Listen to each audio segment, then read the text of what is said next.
नौशहरो फिरोज मां रिपोर्ट कयो आहे ज़ाहिद हुसैन खोखर। नौशहरो फिरोज इंतज़ामिया खिलाफ वकीलन ऐं दुकानदारन जो सख़्त एहतजाज। नौशहरो फिरोज में वकील नईम लहारी जा दुकान मुबैना तो नाहक सील करण खिलाफ वकीलन ऐं दुकानदारन पारां सख़्त एहतजाज कंदे रोड बंद कियो वियो, जंहिं सबबि ट्रैफिक जी आमद रफ़्त में मुतासिर थी वई।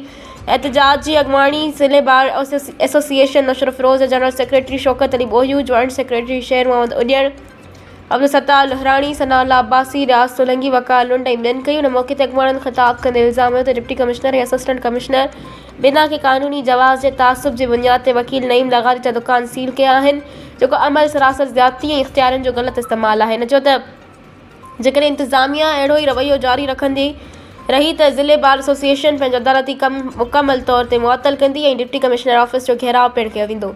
एहतजाज कंदड़नि मुतालबो कयो त फ़ौरी तौर दुकान खोलिया वञनि ऐं ज़िम्मेवार अमलदारनि ख़िलाफ़ कार्रवाई कई वञे।